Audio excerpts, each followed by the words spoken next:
ఈరోజు హోలీ కదా, అందరూ ఎలా సెలబ్రేట్ చేస్తున్నారు. మా చిన్న అబ్బాయి ఫ్రెండ్స్ అయితే మార్నింగ్ నుండి వచ్చేసారు. ఇంకా వాళ్ళతోటి కలిసి బాగా కలర్స్ వేసుకొని బయట ఆడుకునేటప్పుడు కలర్స్ వేసుకునేటప్పుడు నేను కొడతాననే భయం ఉండదు. ఇంకా ఇంటికి వస్తాడు అనుకుంటాడు కదా, అప్పుడైతే స్టార్ట్ చేసేసి వస్తాడు ఏడుపు. మా ఫ్రెండ్స్ అయితే కలర్స్ వేసేసారు అని చెప్పేసి ఆ ఫేస్ పెడతాడు చూడండి, ఎంత ఇన్నోసెంట్గా పెడతాడో చేసేదంతా చేసేసి. ఇంకా అలా అన్నాక ఎవరు కొడతారు చెప్పండి. సరేలే వేస్తే సరేలే అని చెప్పేసి ఇంట్లోకి పిలుస్తానా, ఇంకా అప్పుడు అక్కడికి డ్రామా అయిపోద్ది వాడిది. ఈ రోజైతే ఇలా అయిందన్నమాట. మా పెద్ద అబ్బాయి అయితే అసలు బయటికి వెళ్ళలేదు, ఇంట్లోనే ఉన్నాడు.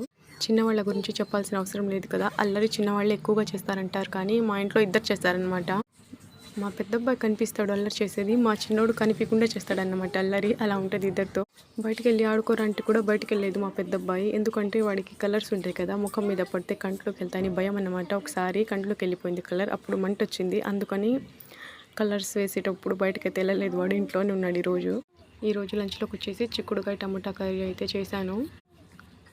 కొందరైతే ఉడకపెట్టి చేస్తారు కదా, ఉడకపెట్టి చేసినా కూడా బాగానే ఉంటుంది. ఎందుకంటే ఉడకపెట్టి చేసామనుకోండి పసురు వాసన అనేది ఉండదు. నేనైతే పచ్చివి ఇలా చేసేసాను అనమాట.